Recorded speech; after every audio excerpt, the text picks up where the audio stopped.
have I told you the story of when I almost got kidnapped in Indonesia? Yeah, it's... I will say, like, this is a heads up for people if anyone is going to go into, like, shadier areas, right? But I remembered this. So here's the thing with Indonesia, right?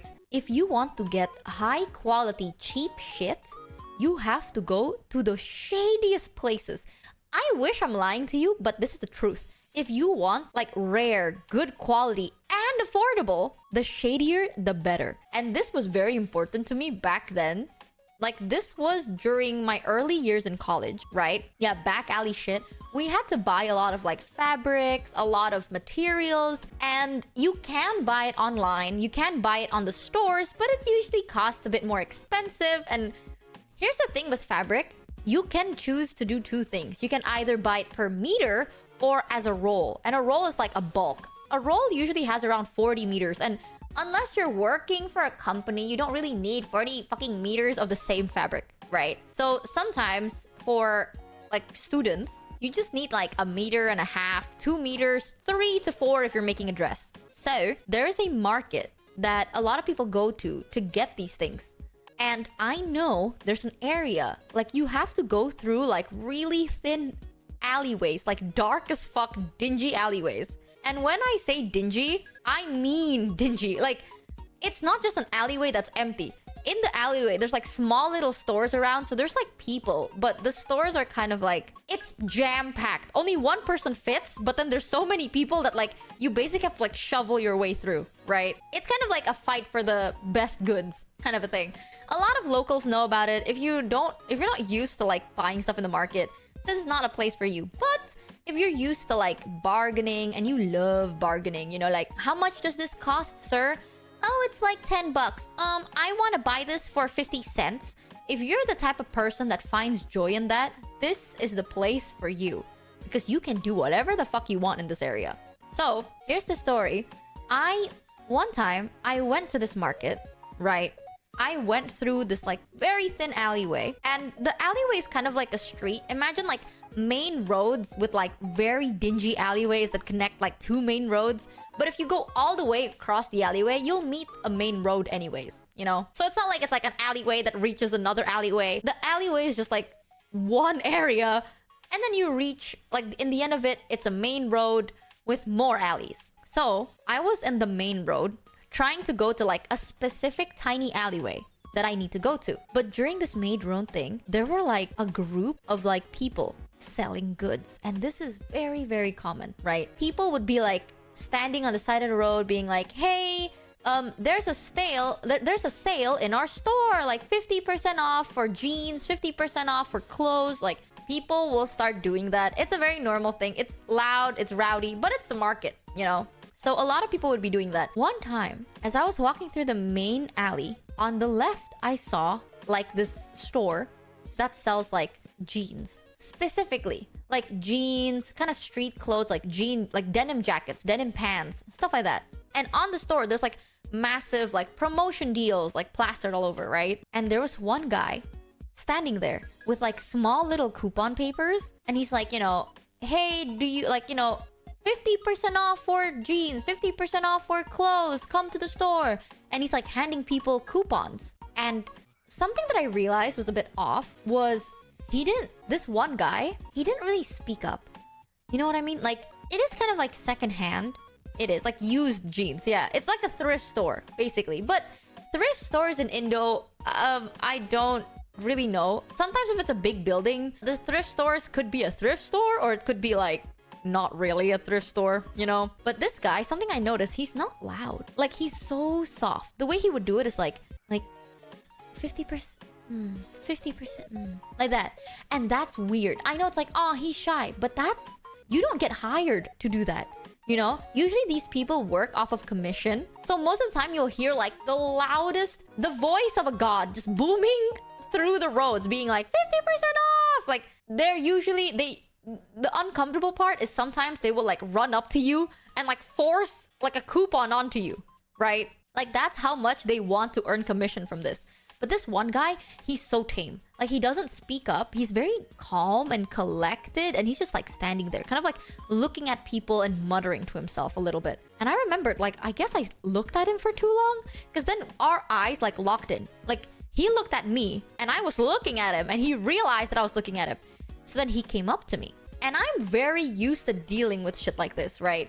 So he came up to me and he's like, hey, like, he's so much more friendly. You'd think someone that's like shy would not be this friendly, but he is so friendly. He's like, hey, you know, are you interested? We're having this amazing deal. Like, he was giving me a whole pitch. It's like, we're having this amazing deal, 75% off for all our pants, all this good discount. Like, our pants cost around like $5 now from like $150. Like, it is so cheap, blah, blah, blah, blah, blah, blah. Like, he was giving me a sales pitch. And I was like, you know, like, I'm not gonna say no, but I'm not gonna deny a perfectly good coupon. You know, like, what if, because at that time I was in a rush, I was like, what if I need this coupon? Like, after I do my errands and I have free time, maybe I can use this coupon, right? My fault. I took the coupon. Because I'm greedy. I'm a greedy ass bitch. So I was like, ooh, I'm not gonna say no if you're gonna give me a free piece of coupon. So I was like, oh, haha, a coupon? And he's like, yeah. And then he handed me. Is this another red flag? So coupons usually come in like thin papers. Like, you know, like cheap papers. This guy had like a laminated piece of paper. Like, the coupon had a 75% off and everything, but it's like laminated. So that was the first time I've ever seen that. Like, I was very confused. You know, like, usually if you're gonna give me a laminated piece of paper, I'm not gonna hold on to this. Like, this is too expensive to just give around like that, right? So I was like, what? He gave me like an A5 sized piece of paper, fully laminated front and back. And I was like, oh, that's weird, right? I stood there. I didn't say anything. I was just like kind of confused because I was like, what the fuck? Your company is like rich to like give off just laminated coupons. So as I was standing there, I took the coupon from him and I was reading it. And the moment I held the coupon, he was like, perfect. Come. Like, he instantly like, he shifted his body from being in front of me to beside me. And he was like kind of like chaperoning me towards the store. And keep in mind, the store was big. Like, this is a big building with like at least 3 floors. All the lights are on. This is in the middle of the day. So I was like, oh shit, maybe this is what it is, right? Like, he's just going to bring me into the building, maybe ask me to like hand over my coupons to like the security guy, and they're gonna know that I have, like, I'd obviously in my head, I'm like, I'm not keeping this fucking coupon because it's laminated. No way. That's like wishful thinking to think you're gonna keep a laminated coupon, right? So I was like, maybe this is the sales pitch, you know? Like, maybe this is a sales pitch. This is how they're gonna do it. So I was like, you know what? I'll just enter the store, give this coupon to someone, and then look around for a bit and just fucking yeet. Like, it's gonna take 2 minutes. I'm gonna pretend to look at the store and then leave. I'll be like, oh, oops, no, I'm not gonna do that. So as he's like chaperoning me towards the store, I realized there was an alleyway right beside, like right next to the big building. There's a dark alleyway. There's no stores in this alleyway. It's just like a normal alleyway. And I realized he's like chaperoning me in between. So in between the big building and the alleyway. And I was like, wait, I didn't even see. Like, this guy was like blocking the alleyway from my vision. I didn't even see there's an alleyway. And that's when my spidey senses tingled. I was like, shit, this don't feel good. You know, like, this don't feel right. And we were kind of close, but as we're getting closer, you notice that we're kind of like moving more to the alleyway and not to the building. And I was like, I'm in danger. Yeah, like, over time, I was like, because I thought, right, we're gonna go to the building. But no, like, over time, I realized we're slowly going to the alleyway instead. And that's when I freaked out a little. Like, I was a bit, I don't know how to explain it. But like, you know when the hairs on the back of your neck starts like rising up? That kind of feeling. Like, I had like a weird like, you know, like, this dude was right beside me and I felt like, right? So I'm not the type to really stand up for myself. But at that time, I was like, no, I'm not doing this. So I was like, oh, and second thought, you know, I'm not gonna, I'll come back to you. I just have to go really fast. Like, I need to go right now. You know, like, I'm on a crunch for time. I don't have time to look around. I'll look around later, though, once I'm done. And he was very insistent. He was like, no. no, come. Like, it's okay. Just look around. You know, it's not gonna be an issue. Like, you don't have to, like, enter the store. Just come first and look at it. Just look. And I was like, no, thanks. I'm good. So I was, like, trying to give back this laminated piece of paper to him. And that's when I realized. This is another key point that I never noticed until, like, that moment. This dude had, like, no other coupons. Like, it's not like he has 10 stacks of laminated coupons. He had nothing but that one coupon he gave me, right? And it's too big to fit in a back pocket. Like, if it is in the back pocket, you can see it sticking out. Because it's not small. It's an A5 size. So, like, A5 doesn't really fit into your pocket. So I was like, wait a minute. That's fucking creepy. Because, like, if your job is to hand out coupons, why do you only have one? So I was like, no. So I was very forceful. I was like, no, please take this back. If not, I'm gonna leave it on the ground. I'm just gonna drop it because I'm not going. Sorry, bro, I'm not going. And eventually, after some time, he's like, okay, fine. You know, I gave it back. I was like, thank you so much. You know, I'll see you later once I'm done with my errand, okay? And he's like, okay. I had no plans of ever coming back to that. But at that point, as I was walking away, I turned around, right? And I shit you not, chat, this guy was alone. When I turned around, I saw in the alleyway 4 other guys, like, coming out of nowhere. Like, this alley was so dark. Out of, like, literally the shadows, 4 other dudes came out and just, like, looked at me. I was like, shit.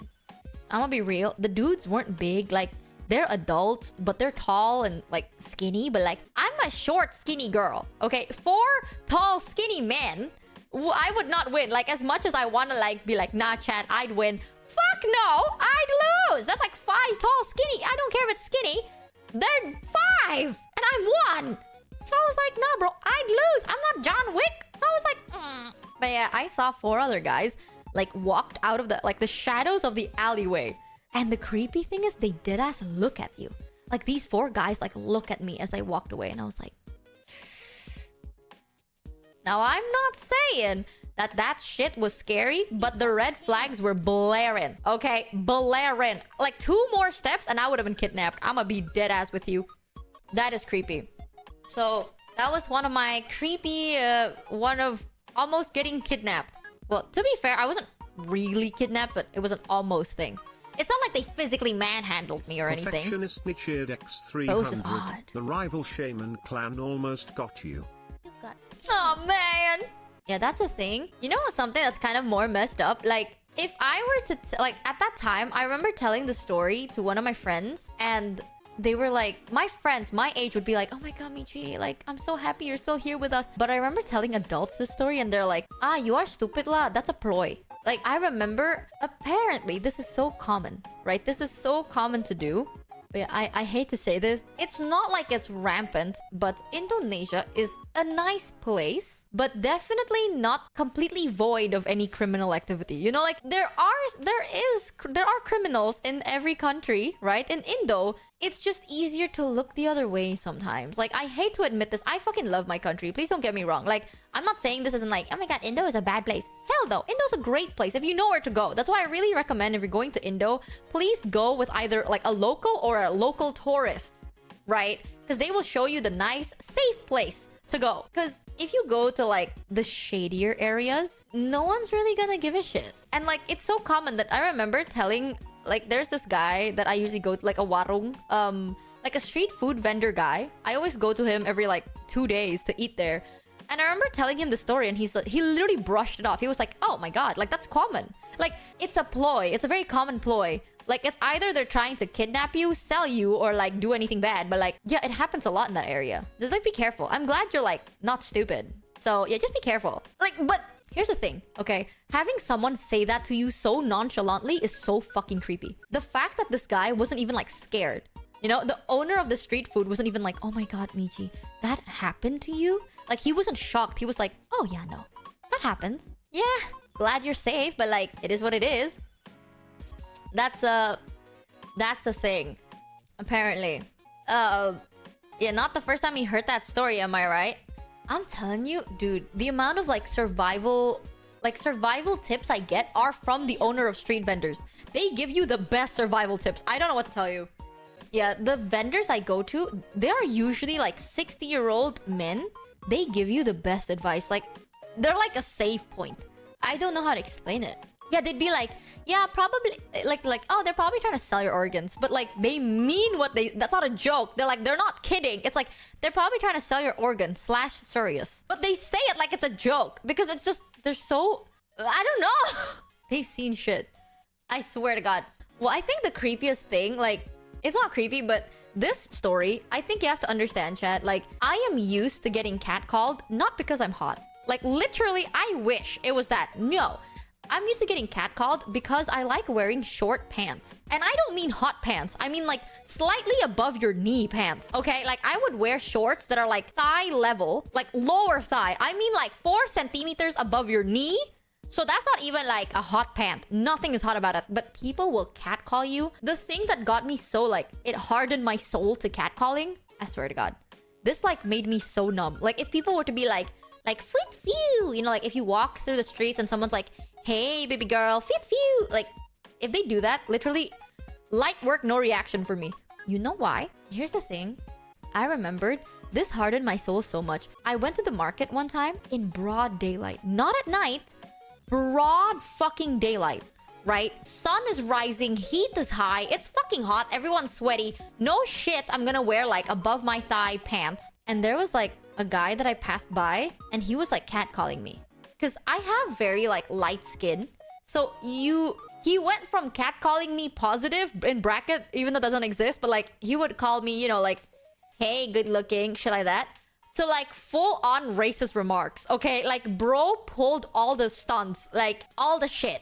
So he went from like, hey, good looking to like slowly it's racist to like full on a racist comment. And he followed me around, like literally followed me around, like face on my back. Like he was so close. The thing is, right, here's a slightly uncomfortable thing that I fucking hate. These people would pretend to bump into you. And like, you can't do anything about it. You can try, but again, I hate saying this because it sounds like it's so low-key pick-me because I'm like, oh my God, you know, as like a petite, skinny, small girl. Like, that's, I hate it because it sounds like I'm pick-meing, but it does matter because I'm like short, right? And like frail looking and my skin is pale. And this dude would like, quote unquote, pretend to like bump into me over and over again while like trying to strike a conversation. And the whole time I just pretend like I didn't listen to him. Like I pretended that this guy wasn't even there, you know? But like every now and then he would like,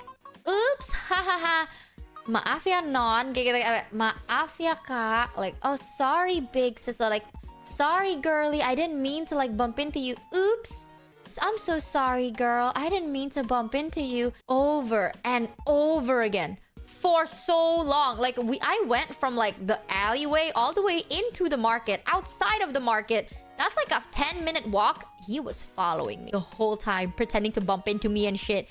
And if I were to like notice his existence, that's even worse. If I were to be like, dude, what the fuck are you doing? That's even worse because then he has to like, he starts a conversation with you, right? So I have to pretend like I didn't even realize he bumped into me and I don't even know he's there. Like I can't even see you. What? It's the wind probably. Like it's the wind pushing me left and right. Like oops, stuff like that. So I remembered it was so awkward. And he went from being like, hi girl, like hi cute girl, or like hi lady, to just starting to become very fucking like aggressively racist. Like I don't usually say like aggressively racist in a light way. Okay, I don't mean like, oh, you know, like he says hi white girl. Like he doesn't say that. I mean, he says racist remarks in a threatening way. Like he's like, oh yeah, how do I... In Indo, I can say it in Indo, but I don't know how to translate this in English in a way that makes sense. Like, he would be like, he went from like, I'll translate this in a bit. I'll say it in Indo first. It's like, putar balik dong non? Like that. He would say like, turn around. Like, hey, can you turn around please? Like, he would say stuff like that. He would be like, putar balik dong non? Atau kayak, like, Nona, lihat sini dong non? Kayak gitu. To like, putar balik gak lo anjing? Like that. You know what I mean? Like, not putar balik, apa sih? Kayak, weh, lihat gua. Beep, gitu. You know what I mean? Like, lihat sini dong. To like, woi, lihat ke sini. Beep, beep, gitu. Beepnya tuh apa ya? Rasis. So I can't say it.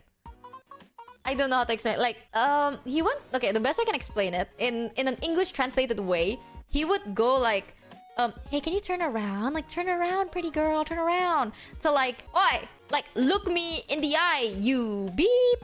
Like that. So I wasn't even offended over the fact that it's like, low-key, like, you got my race wrong, but it's fine. Like, I didn't even care about it. It's the fact that he gets more and more aggressive. Kind of creepy. Okay?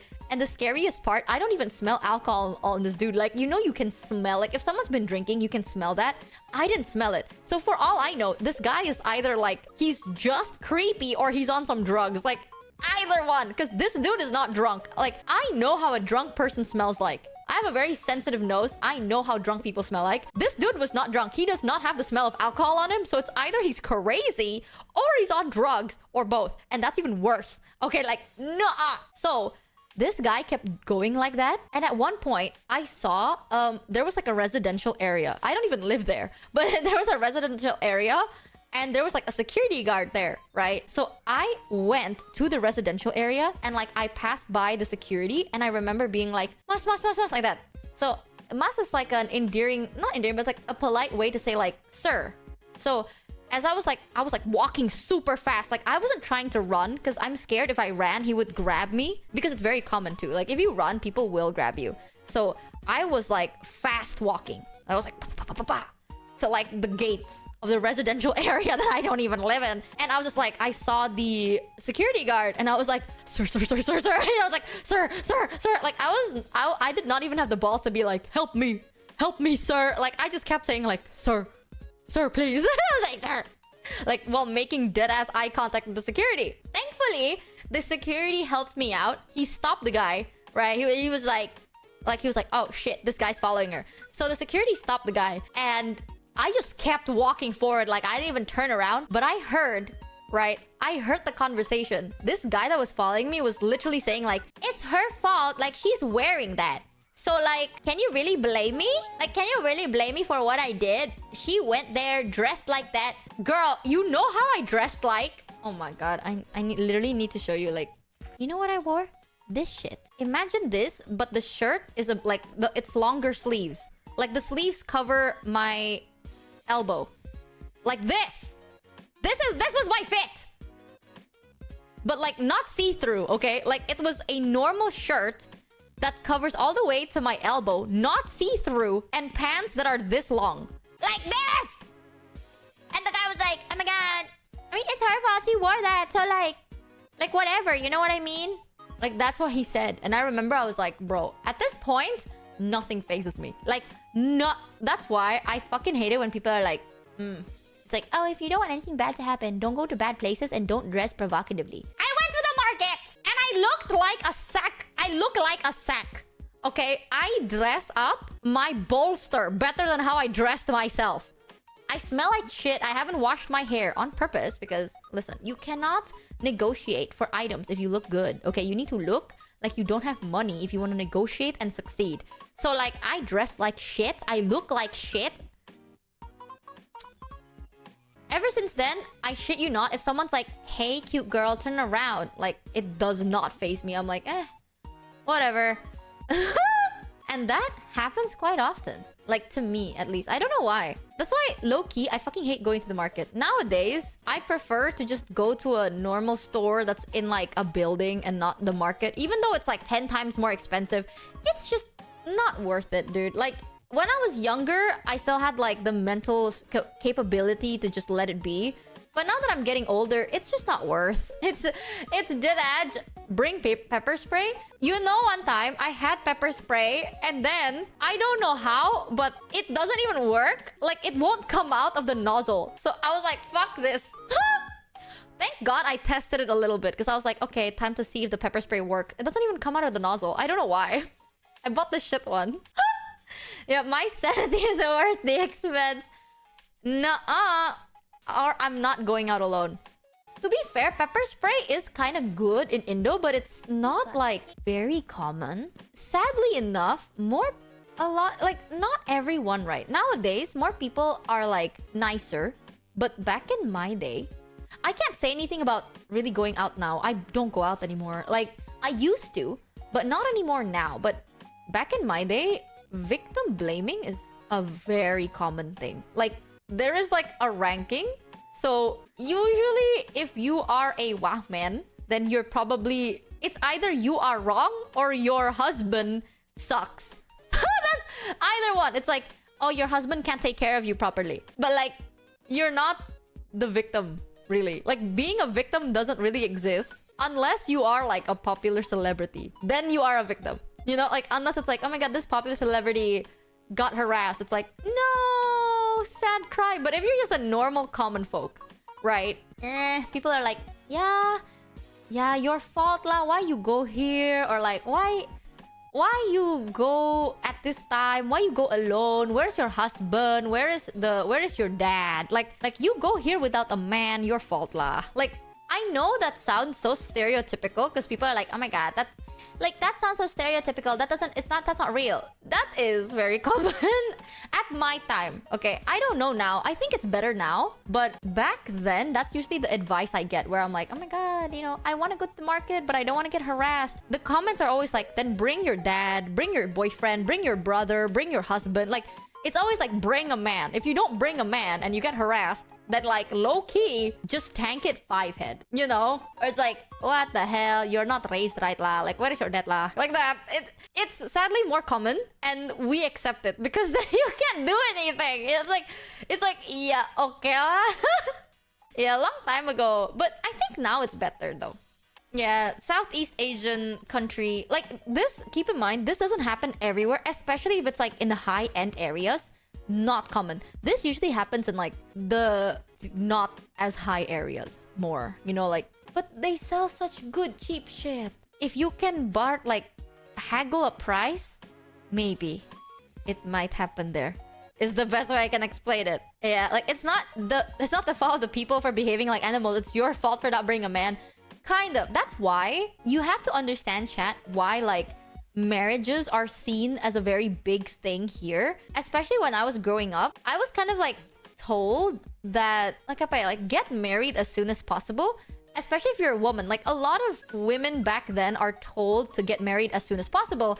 Because if you are married, people will likely mess with you less. Like if you wear like a wedding ring or you have like a husband that accompanies you, people will mess with you less and respect you a little more. Or like treat you kind of like not free to take, which is fucked up, right? But that's just what it is. It's just safe. It's safer if you're married than if you are on your prime. And when I say prime, I shit you not. This was how, like, this is what a lot of like my mom, my grandma, a lot of like the older female people, they tell me your prime ages as a woman ranges from 24 years old to 14. I shit you not. Like, you think it's like prime ages of like, you know, 20 to 25. No, 14 to 24. That's like danger zone. So if you don't have some man protecting you, you are like, don't go out alone. Having a group of women may also not be as safe unless you're like a big horde, right? But like the safest bet is literally like just to have a guy that's old and follows you and like you trust to protect you, because people will stay away from you. And this is the thing, it's like a lot of people be like, ew, yuck. But if you are raised in Southeast Asia, you'd probably kind of like understand where I'm coming from, right? As I was growing up, I kind of lived like not in the capital city. Like I wasn't raised in like a capital area, and I always go to like markets and stuff like that. That's not the safest. And yeah, that's just how it is. This kind of thing is why they form girl gangs in Japan. That's the thing. Like I've never really known too much about it because my parents were really like, I don't know, like against violence and shit like that. You know what I mean? But it's just not safe. It's those kind of things where it's like, I don't even see it as like, oh my god, this is so fucked up. This is gonna make me cry. Like, it doesn't affect me because I was raised with this knowledge, you know? Like, maybe this comes as a shock to chat because, you know, like some people weren't raised with this information. But ever since I turned 11 years old, my mom drilled it into my head. She was like, listen, Michi. Like, ever since I was 11, my mom's like, listen, Michi, sooner enough, you are going to start becoming like prime age. Look out for this. Don't go here. If this happens, this is how you defend yourself, blah, blah, blah, blah. Like, defending myself isn't like fighting. Defending myself is like, look down, walk fast. Like, you have to know an escape route. Like, this is where the areas that are good. Like, so ever since I was a kid, I was raised with this knowledge of like, okay, once I reach the age above 14, I have to be so much more aware of everything going on around me. So, I don't know. It never really affected me because I was like prepared for it, right? But now that I'm older and I've met more people, like, I've met people that live from like in different countries and raised differently with their own history, I realize it's dangerous. Like, the way I lived was not like as ideal. But as a kid, you're like, okay, this is life. You know, like, this is what life is. If you can't fight it, then defend, like, be safe, right? Like, if you can't fight it, then defend yourself properly. It never really bothered me until I met so many people and they're like, wait, that's so messed up. And I was like, is it? I was like, is that really? Good to know. I see. Oops. I don't know why. Like, it's so odd. Sometimes I can't, like, the one thing that I will admit this, as I was like, this was years ago, right? When I first kind of started getting used to like the internet and meeting more people, you know? A lot of people like voice out their fears and all their concerns and stuff like that. I'm not gonna lie, chat. Like, I will admit, I think to a degree I was brainwashed. Like, as a kid, right? Because you are so impressionable, you think it's like, okay, this is how you defend yourself. If you can't defend yourself, it's a you issue. You know what I mean? Like, that's a you issue. So I had a phase where I would like, not verbally, but like mentally, I would victim shame some people because in my head I'm like, got scammed for you know? $3 and it's so, I mean, it's so much better now. Like, it really is so much better now. The thing is, like, one thing I really regret from that kind of upbringing, though, is I am so used to it that when other people voice out their, like, fears or their, like, oh my god, I had this creepy thing happen to me. I remember at one point, I would, like, mentally victim shame them because I'm like, it's kind of your fault, though. You know what I mean? Because that's how I was raised. So I always thought, like, wait, why the fuck are you complaining? And that's so fucked up. And I didn't realize how fucked up that was growing up. Like, because that's how I was treated. So I was like, wait, then, like, I mean, what the hell? You know? So that's one of the things that I really, really regret from being raised with that mentality. I didn't know that I was being an ass. Like, I didn't know that what I did was, like, bad. So, yeah, I would, like, subconsciously blame people that go through these things. So, like, I didn't mean to. Like, I didn't know any better. I would admit that. But then as I learned more, I was like, okay, my thing was bad. Like, the way I'm thinking is wrong. But I did have a phase where I thought, like, how I thought was right. And people that complain about it are wrong. I will admit that, though. So, that is, even though I only thought about it, the fact that, like, I subconsciously looked down upon these people was really fucked up. I didn't notice it was fucked up until I learned better. So it's really nice to kind of, like, that's one thing I really like about the internet. You learn more things. Like, you just continue learning and being more aware of stuff going on. I really appreciate that. That's good. Yeah. I don't know. Like, I always appreciate the fact that I can learn more things. It's just nicer.